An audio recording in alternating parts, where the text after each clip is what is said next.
everyone, and welcome to another Grad Life episode. We're going to be delving quite deep today, so I hope you're all ready for an interesting adventure into the world of what happens when a grad student experiences rejection, but not relationship rejection. We're going for a more personal academic rejection today, so I'm joined by my two hosts tonight. Hi, I'm Viki. And I'm Monica. So guys, when you think about academic rejection, what's the first thing that comes to your mind? Well, for me, I think it's something very commonplace, and it's also something that isn't talked about as much as it should and as much as it happens within academia.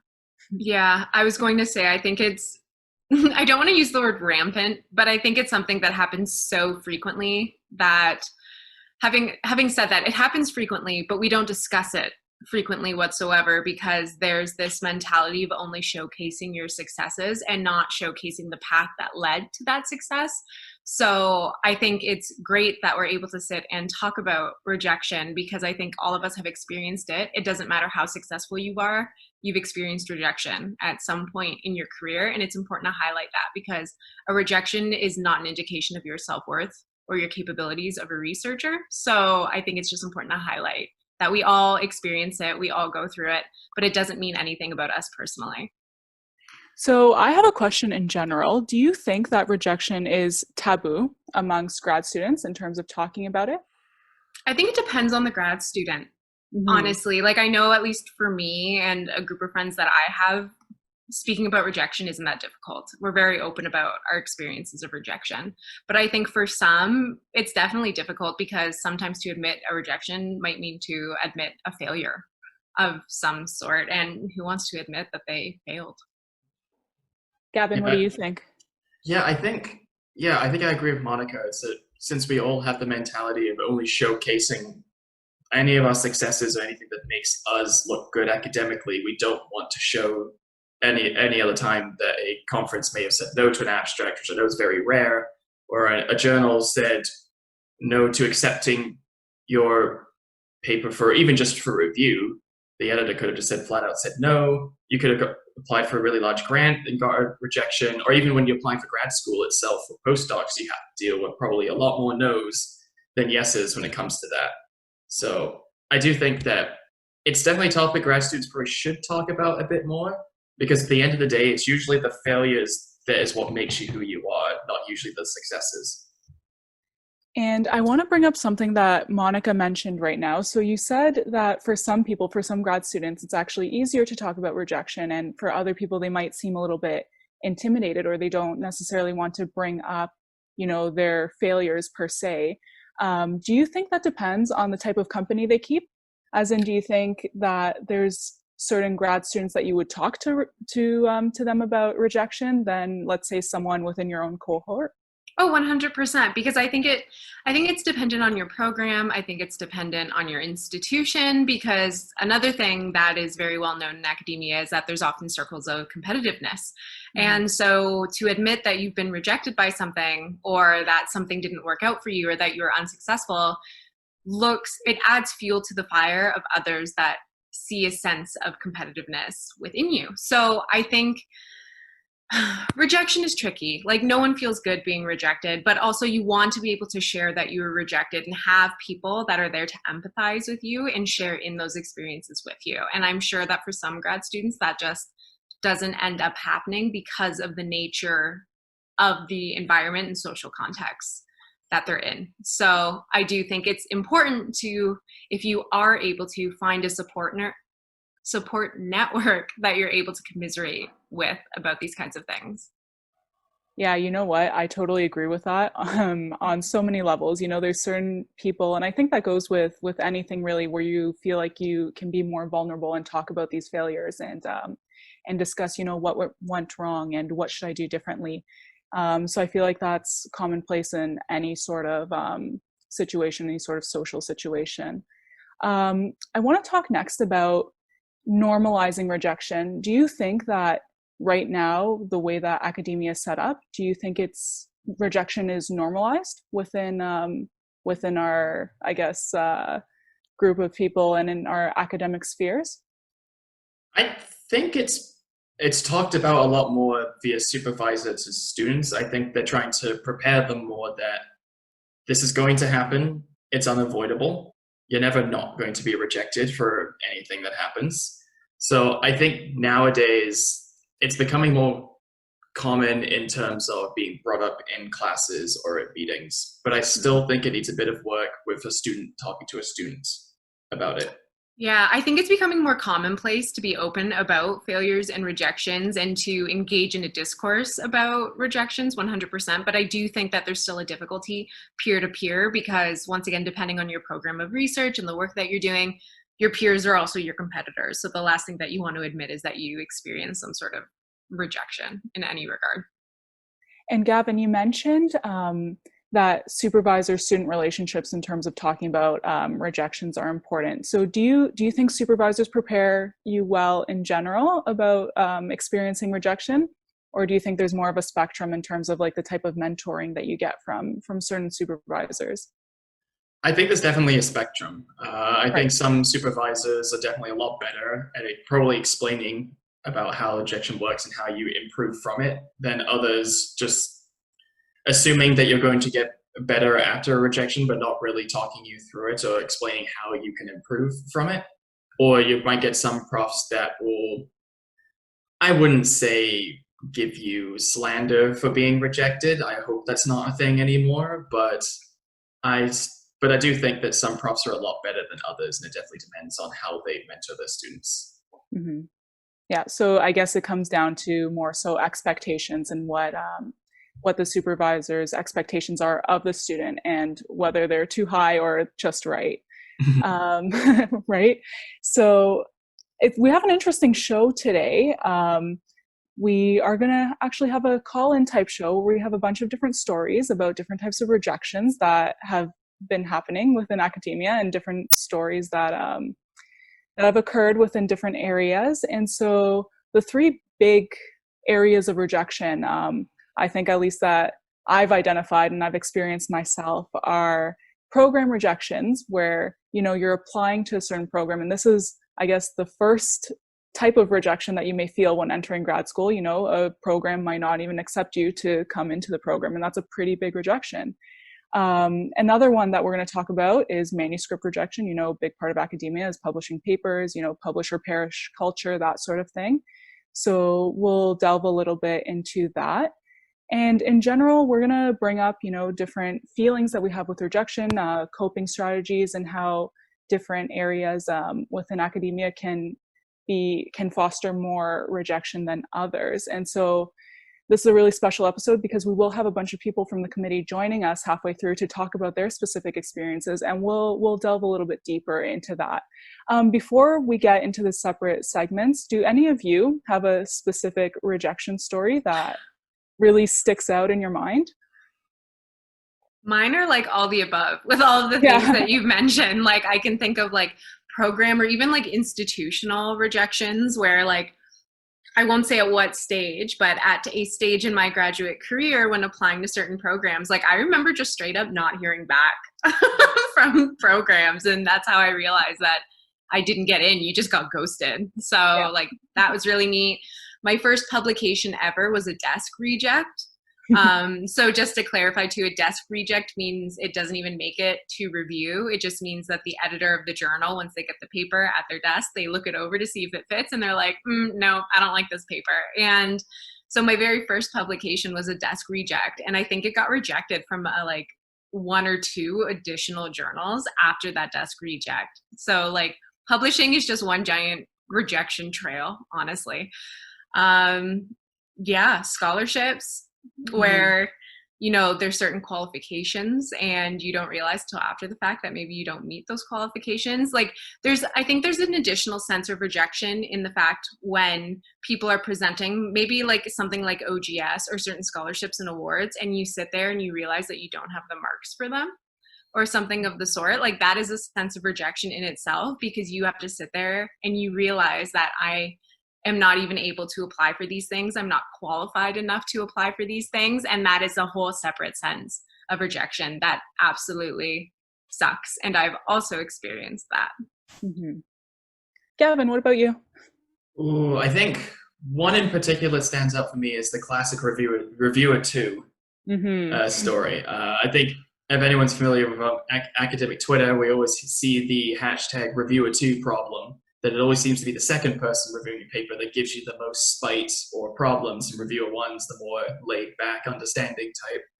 So this was actually when I submitted my first paper, and it got rejected the first time I did this after getting reviewed because reviewer two was seemed to be finding every little thing they could find to scrutinize it, and majority of the comments didn't really make too much sense. This seems like they were just trying to find a problem for the sake of it. And I think my supervisor, when she read them, she summarized their thinking quite fast, saying they know what the technique is, but they have no idea how to interpret the data. So it's like they didn't really know what they were saying, but it was enough to convince the editor that I don't think this paper is actually worth for this journal. Right. But the funny thing is, I then resubmitted to a different journal, and it got minor revisions. It got accepted. So I think it was their loss. I always want to think. I mean, it depends, right? You always get a separate reviewer too, and sometimes they're nice, and sometimes, they can really hinder your progress, right? What about you, Viki? Yeah, what stories have you got? I've got a bit of overall, I've definitely been ghosted in terms of programs, just not wanting to get back to you. I don't know what kind of culture that is in academia, but apparently it seems common. I've mostly experienced manuscript rejection and grant rejection. So grant writing is definitely a beast to deal with in academia. It takes so much of your time. I find it particularly difficult, especially during a PhD, to focus on a grant, especially because, it's not directly related to your work. It's something that you have to do on the side. And it's just so not rewarding to be putting so much time into it and then eventually getting it back and you get a score and it's 0.2 of the cutoff for the grant. And you're so close, but yet so far. So those are the ones that usually grind my gears the most. Yeah, those ones are frustrating. Oh, yeah.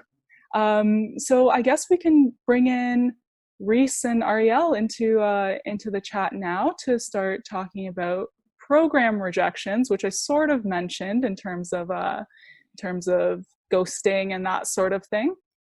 There they are. Hello. So Hi. We have with us Ariel Frame and Rhys Patterson. Hi. Friends! So we were just mentioning before program rejections, and Monica and I both have been ghosted in terms of programs, just not wanting to respond, and we sort of want to hear your stories. So Ariel, would you like to go first? Sure. So I had a tumultuous path to actually get to Western from where I was originally. It took me about 3 years to find the right program to settle into, because you're not necessarily told this when you're in your undergrad, but a lot of getting into a program is not necessarily just, well, depends on the program. For me, neuroscience is not just meeting the program requirements. You can't just check the boxes. You actually have to find a person who's willing to take you on into their lab. So that means go and meet them, and they need to have funding for you, and then have a place in the lab, like space for you, and then a project for, they need to have so many things line up, and I didn't necessarily know that. So my whole process was, email people, see if I can get in touch with them, and then I have to already have paid the application fee and being accepted to whatever program it was. So that meant every school I was interested in, I paid for. So on this path, my main rejection that sticks in my mind always to this day was a lab, among multiple rejections you can imagine over 3 years, was one lab where and I lab research work, so it's like wet lab. This was a genetics lab that studies Parkinson's. I emailed them and I got a reply, and they said, come on in. I did an interview. The interview, I thought, went well. They seemed to like me. They were like, okay, well, we're gonna have you do this sort of thing to start, and then we'll see. And then if we decide we want to keep you, then we'll go ahead and accept you into the program, into our lab, and then eventually into the program. And I think it was a few weeks later, they're like, oh yeah, never mind. like almost literally never mind. And like, I mean, I don't even remember what that email said, but basically it said, "Now we're good." And I was like, "What do you mean now we're good?" So I was like, "Well, I wanted to follow up on this." So I call the lab and I speak to one of the lab managers or something, and they say, just quite frankly, right to my face, "Yeah, you're not good enough." And I was like, okay, so that just sits in the back of my mind all the time. And Do you think that's affected you, Ariel, later Oh on? my God. I think that it did in some ways affect me. I've always kind of felt that I was behind, just haven't taken a bit of time. I know when I started the program, there's a lot of people who went on the fast path, you know, they did their bachelor's real fast. They didn't break in between. They went right into their master's, and maybe converted to PhD. So it was like quicker. So the people who I was in school with were all like 4 or 5 years younger or something. Well, almost mostly at least 3 years younger. So it felt like a little bit like I've always sort of been behind, and it feels like maybe I've had to stick it out a bit longer because maybe I wasn't good enough at the time. But I mean, I've learned since then that like it's in some ways it's a little bit of a benefit being a bit older, and you know, that recognition that, you know, okay, maybe I wasn't good enough. Maybe I didn't. I was aiming really high, and that was a big lab, and it was like amazing that I got an interview after all anyway. But you know, who's to say I can't just build some skills along the way, and then eventually get to a point where I can be in a big lab and do huge things. I got some humility from it, I suppose. So, Rhys, tell us a little bit about your story. Yeah, so I'm in geology, so earth science is a little bit different than neuroscience. But I graduated university. I got my BSc in environmental geoscience, and I ended up finding a job in my field, and I moved to London. So I worked for a year and a bit in my field before I kind of made the decision of like, okay, I know that I wanted my master's. I know I wanted to continue my education. And I applied to lots of places. I just didn't limit myself to Western. I mean, I came from Brock, and the story of if you can walk and talk, you can go to Brock, like, you know, and just being on that like low level school, no, Brock. Yeah, like it was very threatening to apply myself and kind of sell my soul a little bit to be like, please take me into this program.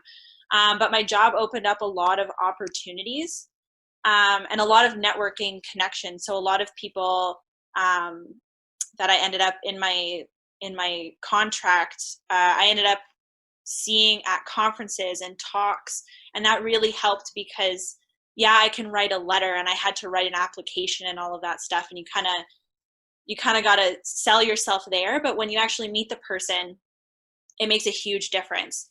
I applied to Brock again just to see if I could get in. I applied to Western, and I applied to the University of Waterloo and a couple other places. And again, kind of like what Ariel said, like I met the people, I talked to them, and they're like, yeah, you're great, but not the greatest fit.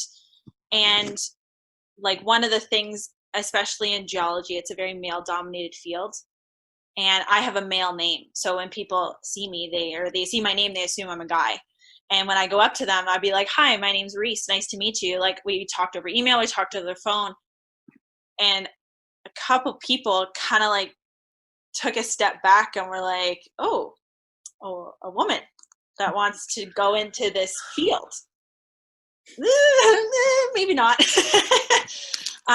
But it was kind of disheartening to see that, because I do work hard. I pride myself on my work ethic and professionalism and all of that stuff, and to be denied that, just to kind of be brushed off to the side, to be like, oh yeah, you have all these qualifications, but like not enough, not good enough, we don't want you because of this X, Y, and Z reason.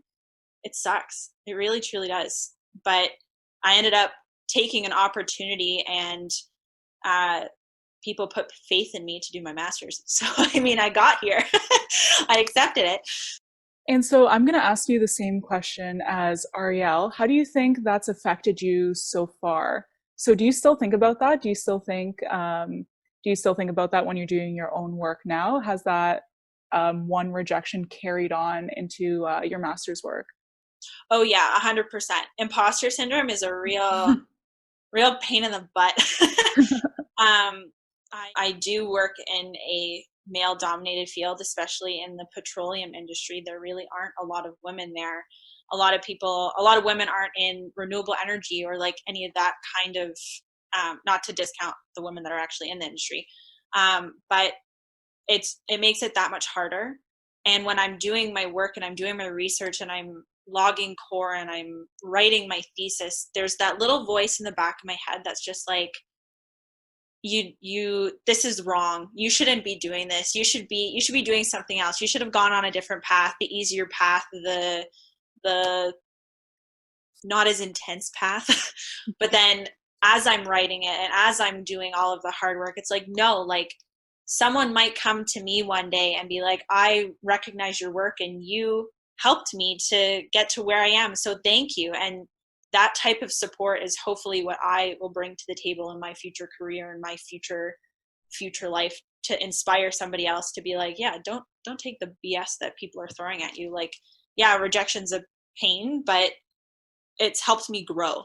As much as it hurts, it helped me grow. I definitely love that, because now you can use this experience to your advantage, right? And you can sort of disseminate what happened to you to future generations. And, you know, it makes it all, I guess, worth it in the end. So, you know what, like rejection is, we're definitely talking about it today. It's a part of everybody's process within academia. And just one general question I have for both of you. Would you rather have that upfront, blatant, no thank you, I'm good? Or would you rather have some more of like a ghosting mentality, as what me and Monica have experienced? What do you think is the better type of rejection? Ariel, we'll start with you. I'd say definitely. I'm a brutal honesty kind of guy. I want to hear it. I want to hear it right up front, and that's why I had the opportunity to be ghosted by them, and that's why I hunted them down. That particular lab that said, you're not good enough, because I wanted to know why. I wanted to know what the deal was, because I thought it went well, and I needed that information to go forward and then recognize that, like, okay, so I don't have some of that lab experience that maybe they expect for someone in my position. So I have to look at different labs that maybe are able to take me, given the experience that I do have. So, I had that recognition. And I'm always about that honesty as well. I want to hear them, the bad and the good, because it's also tells me a lot about who they are. And I've learned that it's important to choose who you work with carefully. So, I mean, you can't always choose. Sometimes you're just put in a group of people, and some people are not the nicest and some people are nice. But sometimes you can choose where your workplace is, and you can choose who your bosses are, and you can uproot and move. I literally moved to London, Ontario from Vancouver, because I wanted to work with someone that I like, and not someone who I thought the lab wasn't going to be a good fit for me either. So there were, in the end, multiple options for me that were a bit more local, but I actually moved for the sake of choosing someone who actually fits better with me. And like there was a lab, like Rhys's story reminded me of a lab where in lab meetings, there was shouting matches, there was battles, and I was like clamoring for any position I could take. But in retrospect, I was like, I'm glad I'm not in the shouting match environment of that lab, and I'm glad that I moved here to work with someone that I really liked and I enjoy working with. So be upfront so you can see, have the light shine on those people that you don't want to be with, so you can know, because you can be tricked. People can trick you. People can put on a face and trick you for a long time. No, and I totally agree. You really need to mesh with the lab that you're working with your supervisor on all aspects in terms of personal, work life, that sort of thing. And, having that rejection up front does act as a sort of closure And I feel like that's something that you can put behind you and move forward. Rhys, how about you? No show or the hard truth? I am a Sagittarius through and through. I am confrontational. You tell me. I don't want to play games. Tell me what you don't like about me, or if you do like me, just tell me. I want to know. Yeah, like I want to know. Rip the Band-Aid off. Mm-hmm. And in some cases, sometimes it's even just like a conflict of personality, like what Ariel said. Like, supervisors can make or break a lab and make and break your experience. If you don't like what you're doing, or don't like the person that you're dealing with, or if you find yourself in a situation where you're like, any hesitation, you got to get it sorted out. If you're not happy, if there's something wrong, it needs to be sorted out. Or if there's a problem with you, and sometimes it is you. Some people just don't like you, and you just got to move on from that. But yeah, it's hard. You can take it both ways, but I would definitely prefer to know whether or not you like me or not like me, or what I could do better, because then I can use that in the future. Mm-hmm. It is an opportunity for growth, right? Because as much as you don't want to hear why people don't want you, you get something that can be actionable. Sometimes it's not. In example, Ariel's case, just saying, nah, like, no, thank you. But in other cases, if there's actual constructive feedback, it might be something that you can take with you moving forward, and hopefully make you into a better candidate later on. So I want to thank you guys both for telling your stories, and hopefully this resonates with some people who are listening out there. Again, I'd like to say thanks, and I think we're going to move on to the next section, which is talking about manuscript rejection, which I'm sure is going to be a fun time. And joining us for that segment is going to be Danica, Laura, and Elizabeth. So we'll just wait until that transition over there. See, what I gathered from that was two main things. Number one, ghosting is bad. Yes, Don't do always.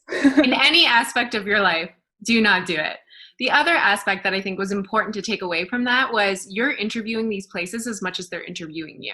So as much as you're hoping to be a good fit for this environment, you need to make sure that that environment is a good fit for you. Don't think that the cards are all in their hands. It is also about you as well. So just keep that in mind, I guess. Yeah, I'm more of a don't beat around the bush. Just take the shot. If you're going to put me down, just put me down. Don't have to linger. Don't make me start don't limping. Put me down, like, period. No, don't.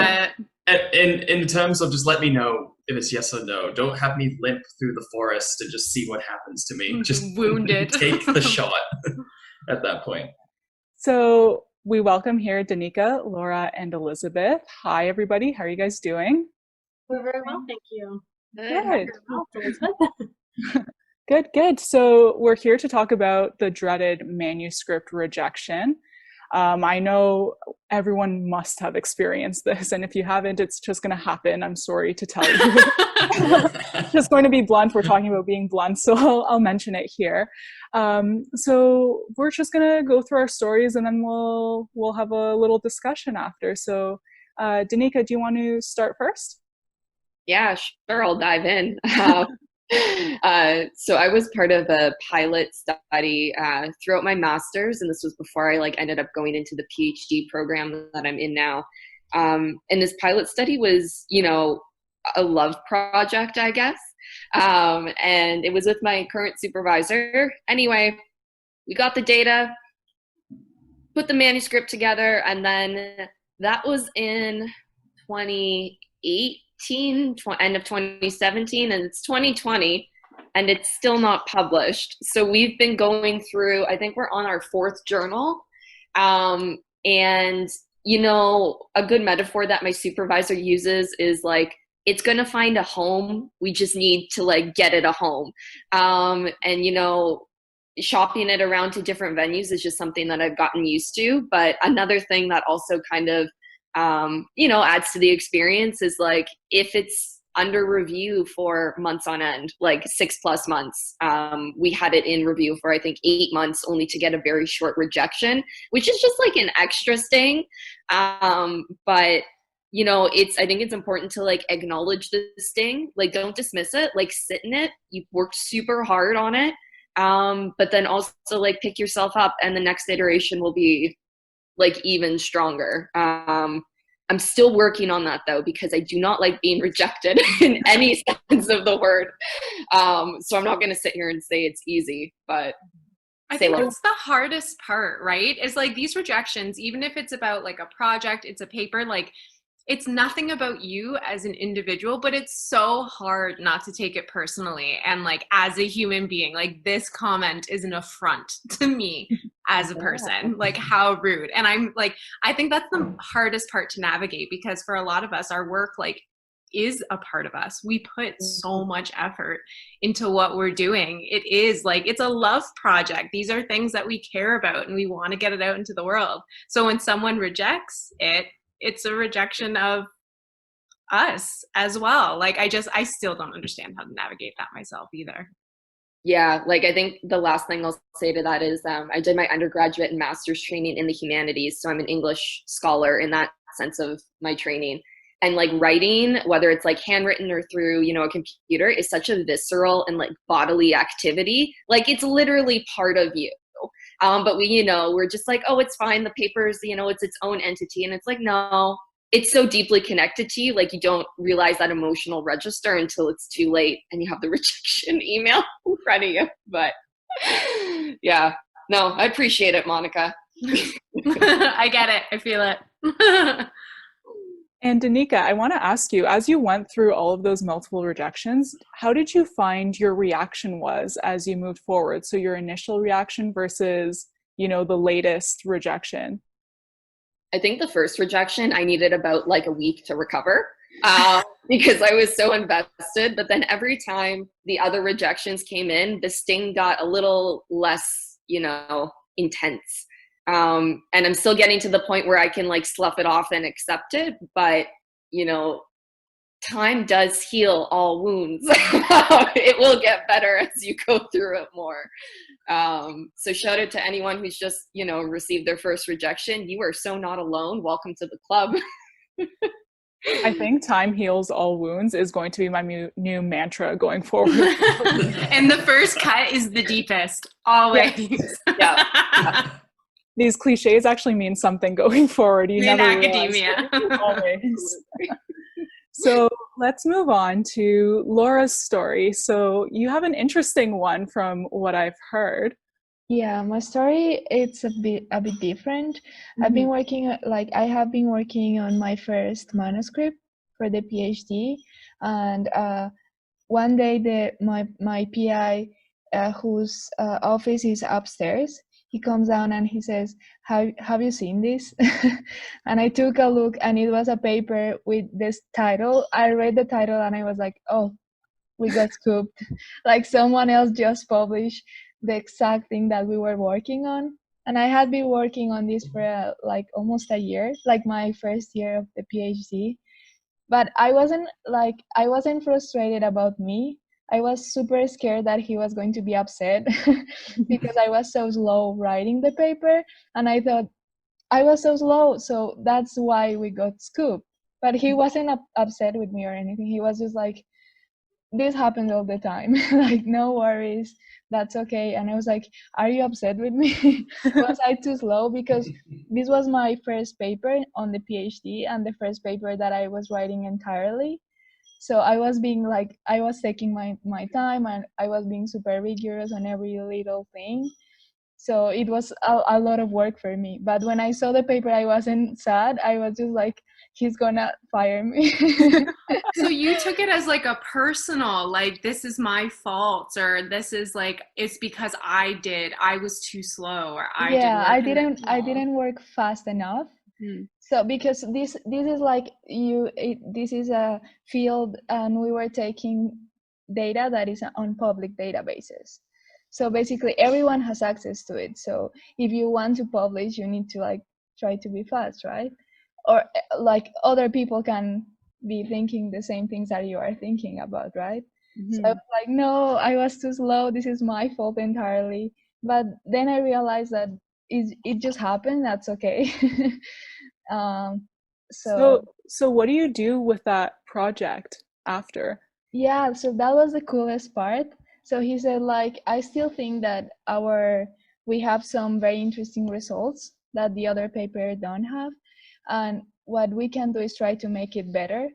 So we started throwing a lot of ideas to how to improve that, and now the paper, I'm still working on it, of course, but now the paper has grown so much, and I was able to work on a lot of things that now I'm super passionate about, like with the same data. We just use it to create different figures and like deep dig deeper onto the data, and it has been like awesome actually. But it was painful at the beginning, but now it's like you need to move on. That's an opportunity to like maybe write a better paper or yeah. And also I thought it's interesting that someone else is thinking about this stuff because I thought, who cares about this? And there's actually people who cares about that stuff, and that's cool as well. It's so funny because I've heard so many supervisors that I've worked with in the past saying, like, oh, we have to get this out fast because other people are working on this. And I never take them seriously because I'm saying, who wants to work on the work that I'm doing? Yeah, no, Like, it does I happen. sometimes don't even care about it. Why do other people care about it? It's like, Yeah. is it really someone else doing this as well? I don't Exactly. know. Yeah. And so I was told all the time, be cautious with where you're going to conferences and be cautious about how much data you show because other people are going to take it and do something with it. And so I've always taken that advice with a grain of salt. So this story kind of scares me a little bit, but I'm happy that there's a happy ending at the end, so not all is lost. Yeah, I still feel like science is about sharing. Mhm. The fact that other people is working on the same stuff, just I think that makes what you're working on stronger. It's Mhm. like, okay, we can criticize each other. I can see what you discovered that I didn't. You can see what I discovered that you didn't. So I think it's super, like, I actually was like, that's cool. Like there's other people who thinks this is a good question. So It that's makes it feel a little bit important, right? And so yeah. I guess it's a bit of a flattery to you then. Yeah, that's Yeah. a nice silver lining to get out of this, honestly. That you Yeah. weren't expecting, really. Yeah, I know. It's like, okay, I'll have to redo the entire paper, but That's not fun. there's always a bright side. So, Elizabeth, we'll move on to you now. What's your manuscript rejection story? Mine is a bit of an interesting one in that I did a master's at Western in health and rehab science, but my focus was much different than my focus for my doctoral work. So I have some publications, but they're not in my current field. So I was kind of trying to bolster and boost my publication record in my field before hitting the PhD tarmac running.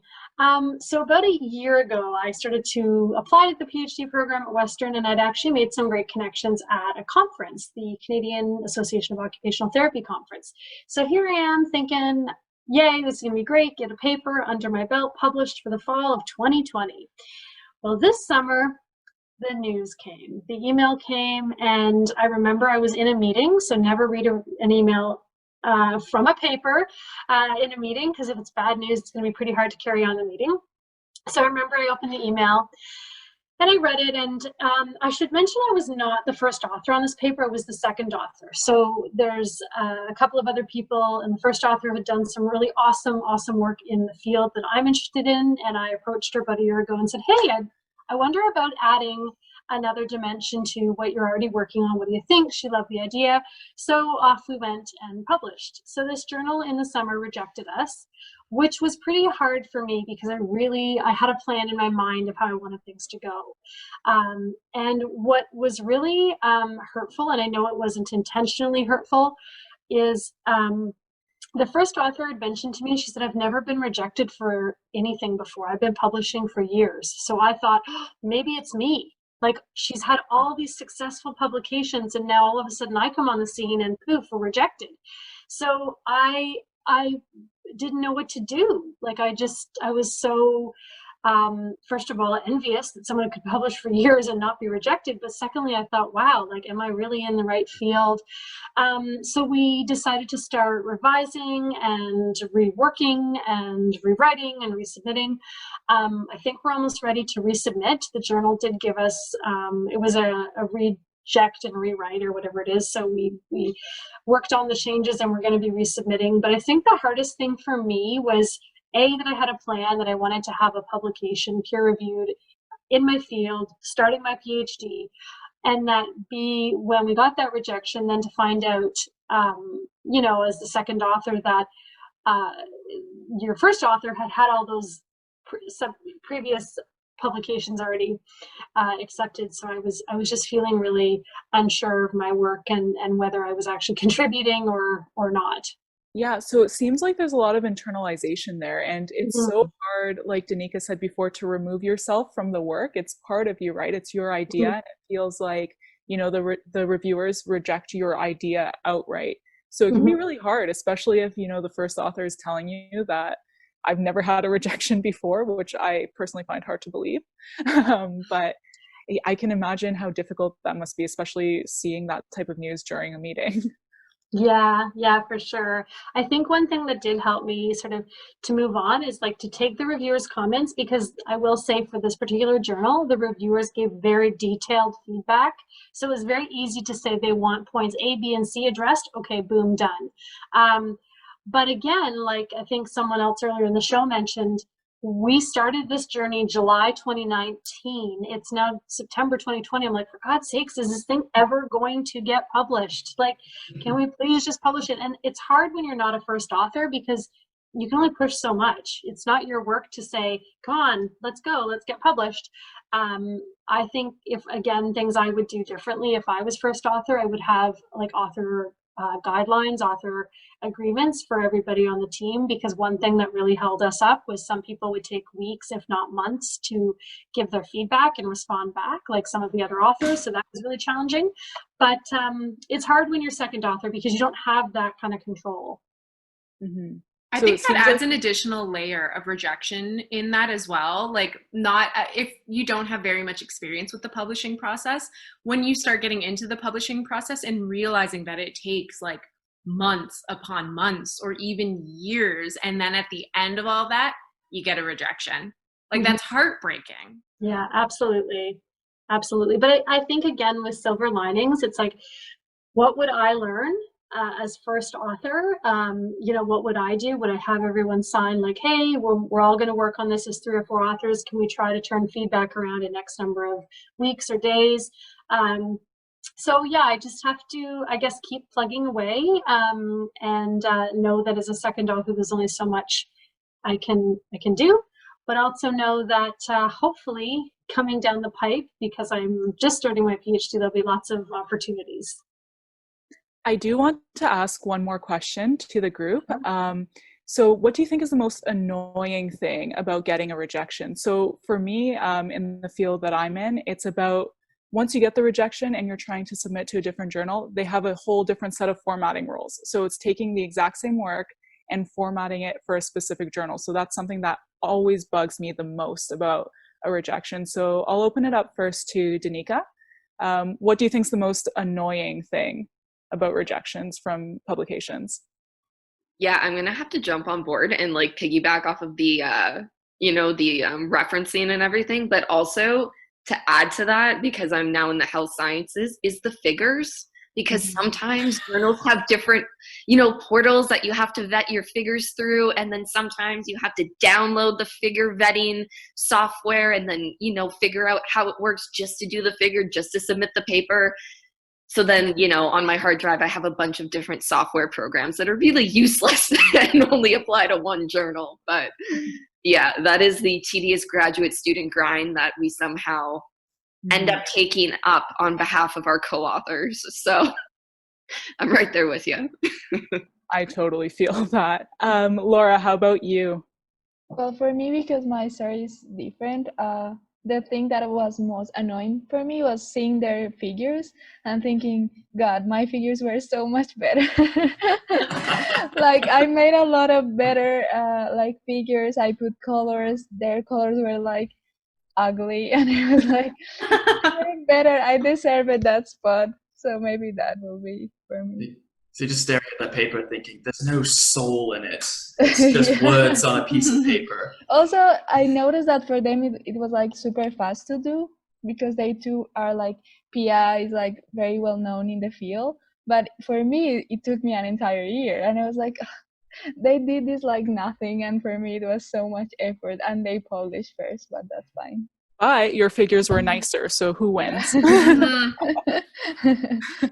Elizabeth, how about you?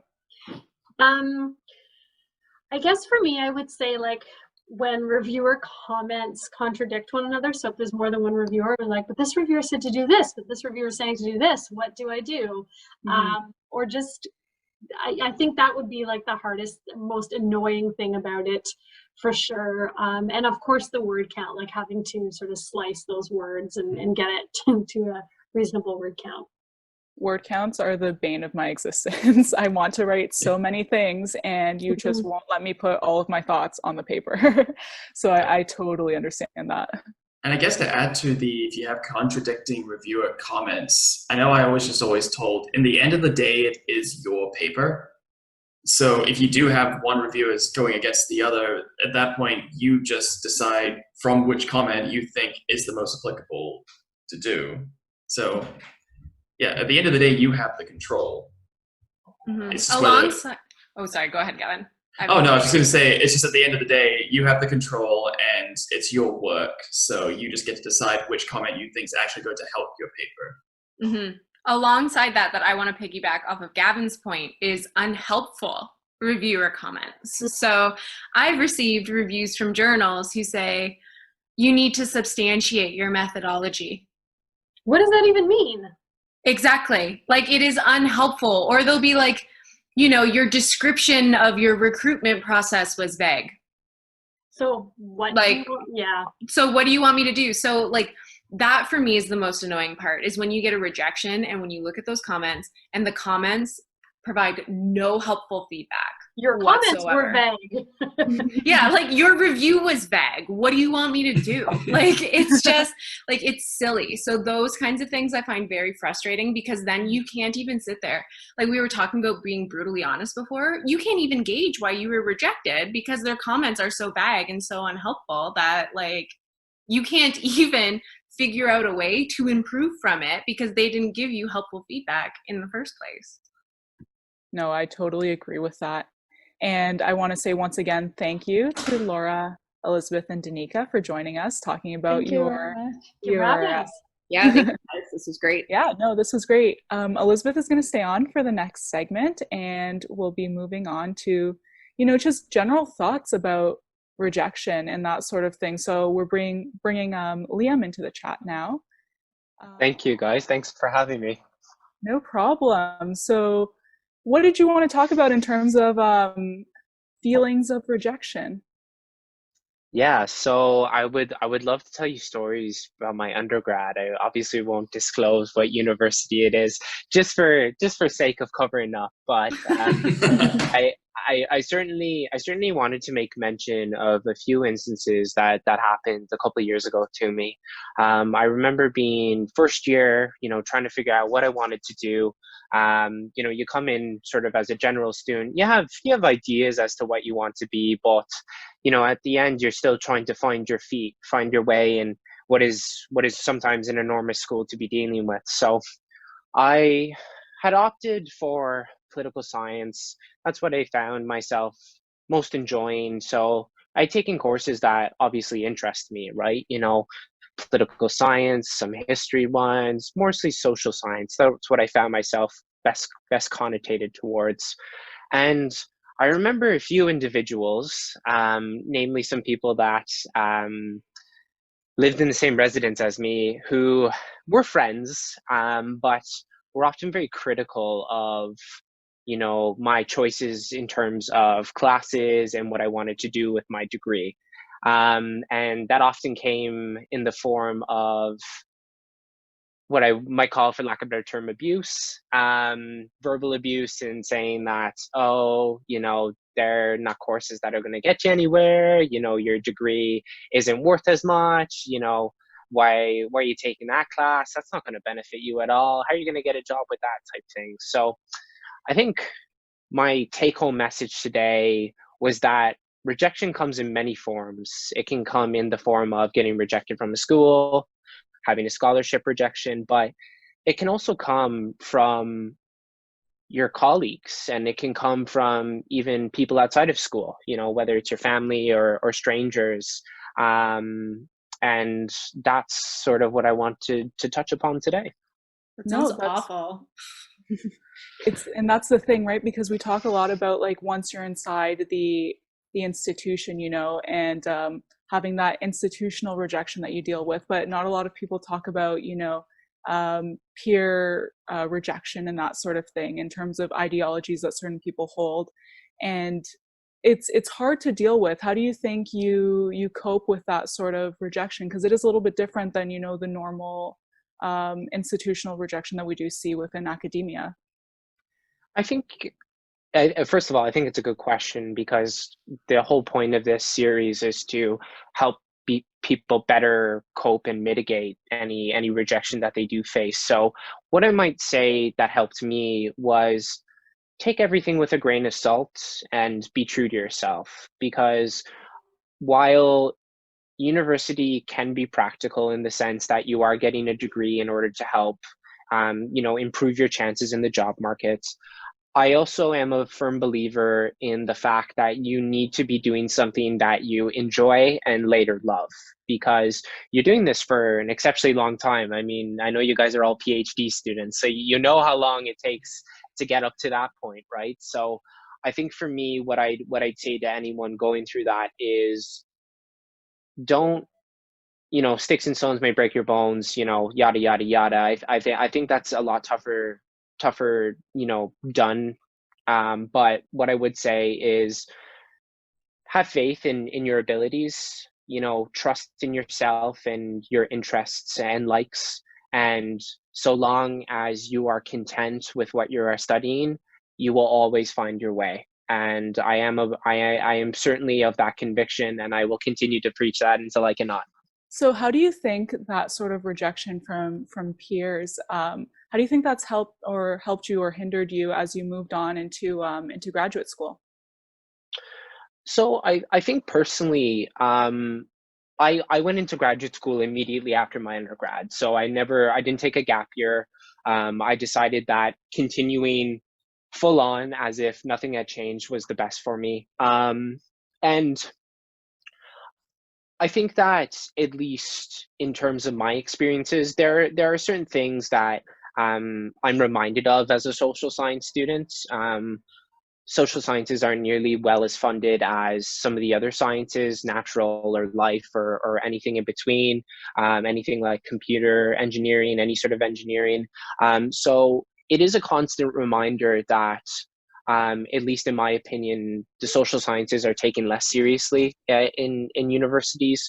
And I also remember, you remember certain things what people said. I remember wanting to take an Irish language course, because the Irish language is not very well spoken in Ireland. Believe it or not, we speak English more than we speak Irish, and I figured, it might be just a nice way to get in touch with your cultural roots. And I remember one individual saying to me, like, what a useless course to take. It's just, I was astounded that someone would have the nerve to say that to me, to question my ability, right? So I think that, at least in my opinion, not constantly being reminded of it, but making sure that, at least for me, that served as motivation. That's such an interesting thing to think of, how other people don't feel like they're supported, or they don't feel like they're supported from their peers and that sort of thing.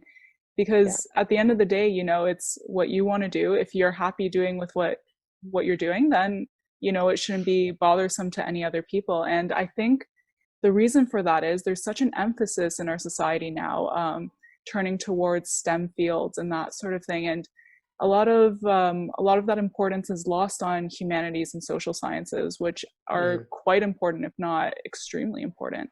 So it's a shame that a lot of people do carry that stigma around with them in academia. And you know what? I think that, you know, this is obviously not meant to be a witch hunt. This is only ever meant to let those individuals know who might be suffering something similar that I wish I could say that I would love to eradicate it off the face of the earth, but I don't think that would be practical. So what I will say is that be proud of not only who you are, but what you love to do. Because that is something that makes you unique. That is something that makes you special in this world. And there is no greater feeling than studying what you love. And I hope that people can hear this and say, do you know what? Maybe it's actually not so bad after all. So. And Elizabeth, we're going to move on to you now. You had some feelings about, you know, course grades and that sort of thing in terms of rejection. Yes. We love the GPA. I've got some feelings about some GPAs up in here. Oh, I just first want to comment that, Liam, I'm so appreciative that you brought forward your story, because my undergrad is in contemporary studies and women's studies. I have a double major and a minor in Aboriginal studies. And I got that all the time. What are you going to do? What's your plan? And I just thought, you know, I don't know. It's an undergrad. I'm here to learn, find my passion. So I hear that, and it's such a valuable comment that you made. But with regards to grades, like even to get into grad school, you need a fairly high GPA. I don't know what it is in other programs, but I think Western in HRS, it's I think at least an 80 or above. And then to stay in the program. So once you're in, you got to stay in. And one of the things I find really hard is the marking is very different in grad school than it is in undergrad. So it's less about right or wrong and more about critical thinking and participation and engagement.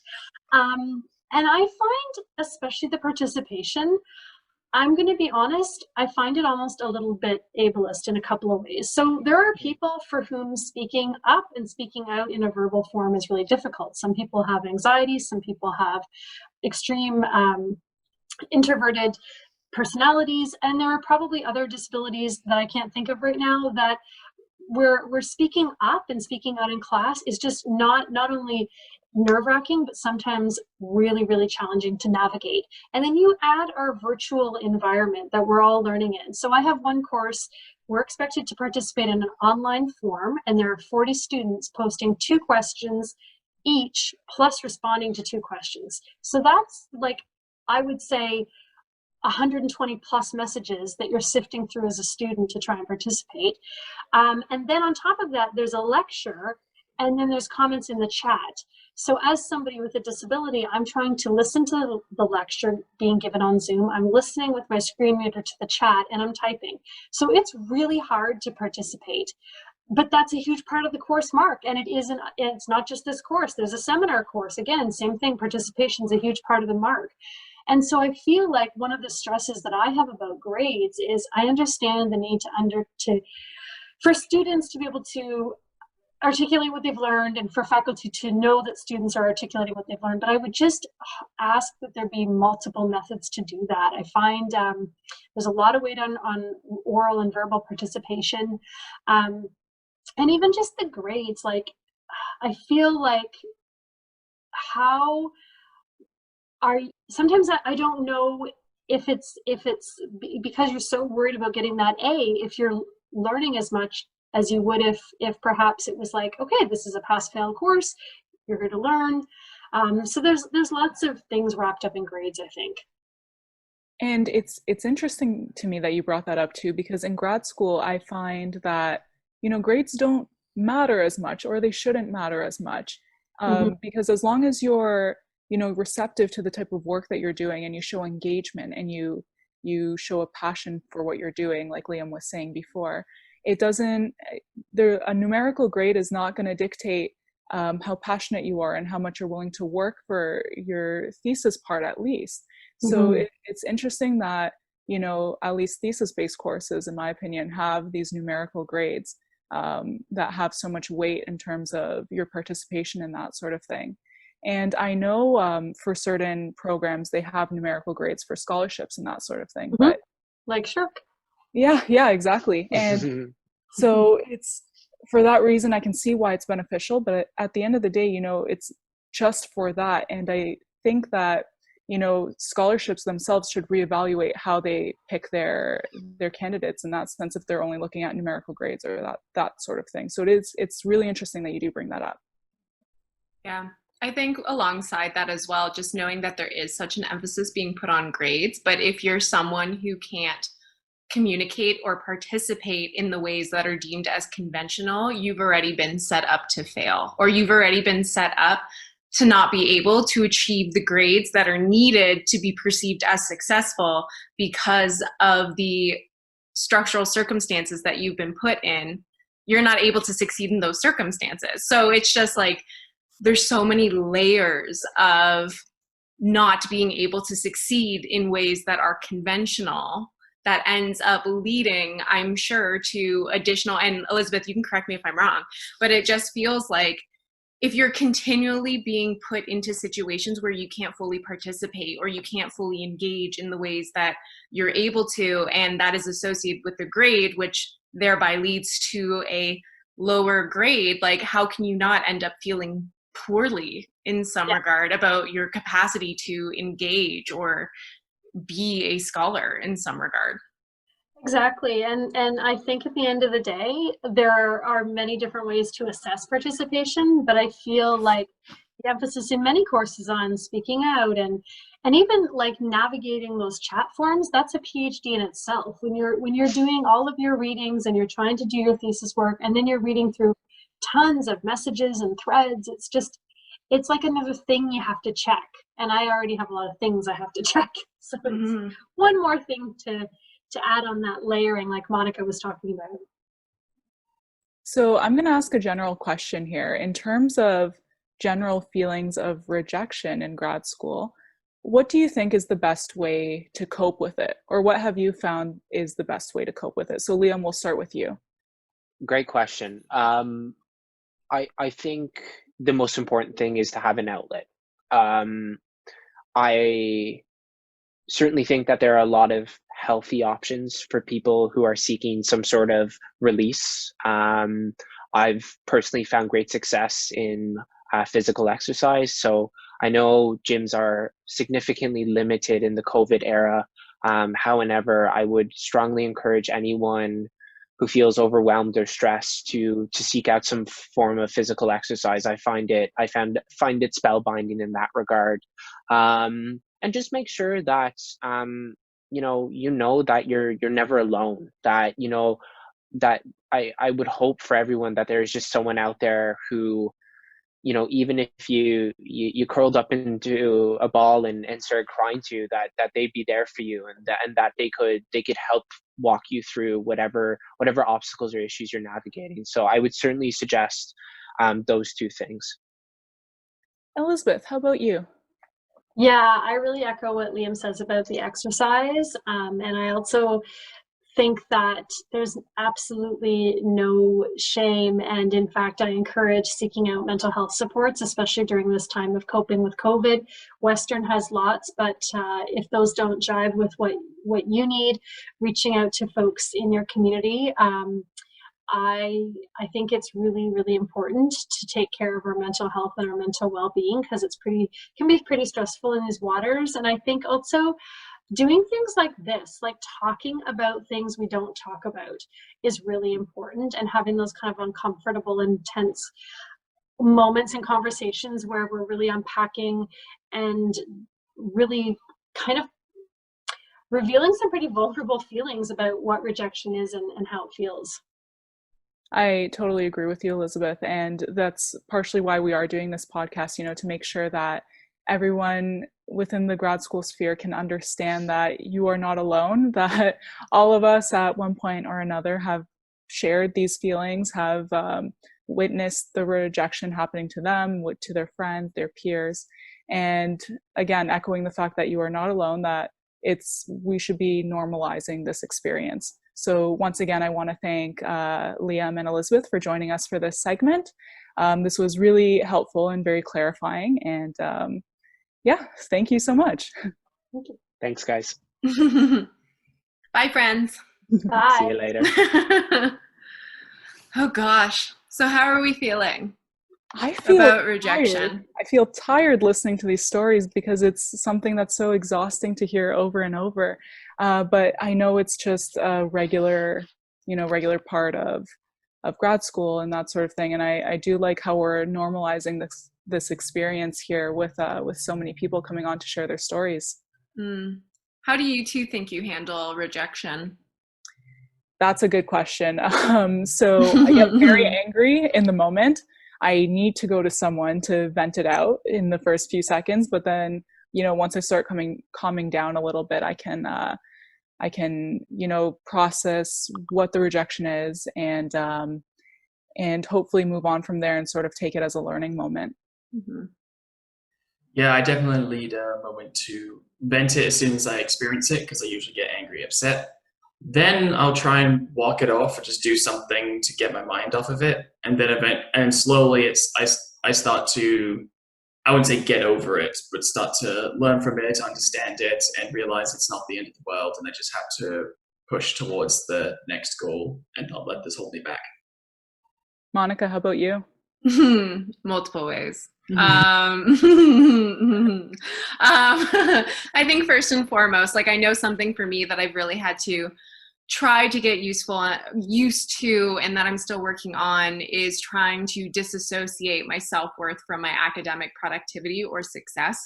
So for me, any sort of rejection is taken as a personal hit. And so the first thing that I'm still working on is trying to separate those two and understanding that any sort of rejection in an academic context isn't a rejection of me as a person. So that's the first thing.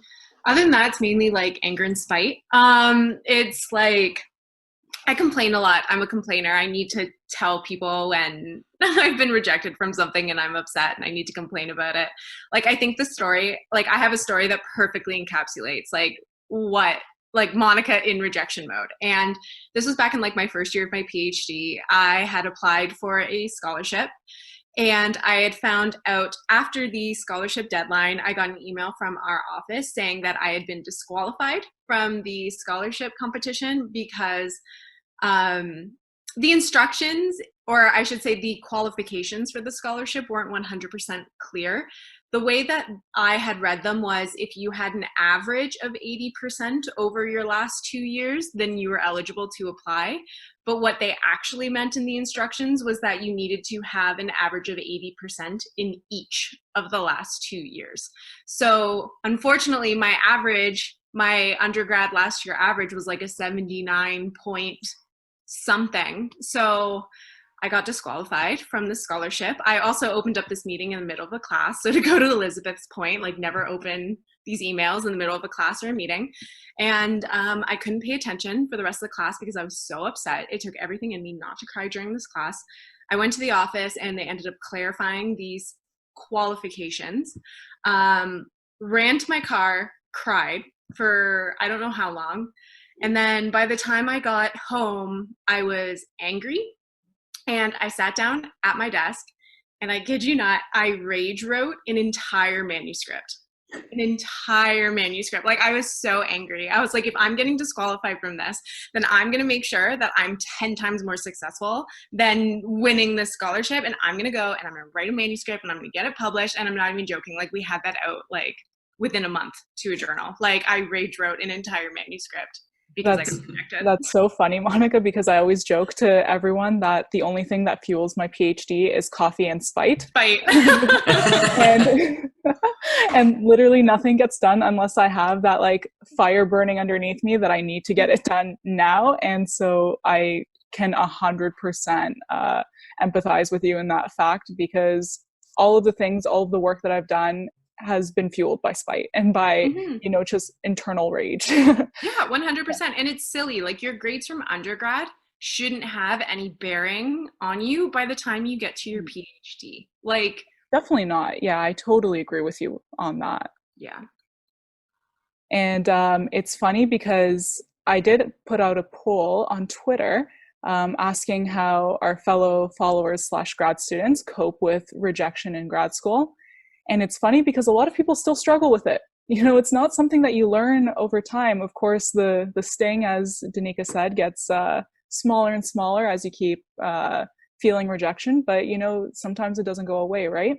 And like we mentioned before, stepping away and dissociating is also a factor that a lot of people try to do, a lot of a coping factor that people try to use in terms of feeling rejection, that sort of thing. So I feel like dissociating is such a huge aspect of it, making sure that you don't tie that rejection to your individual self-worth. So I totally agree with that.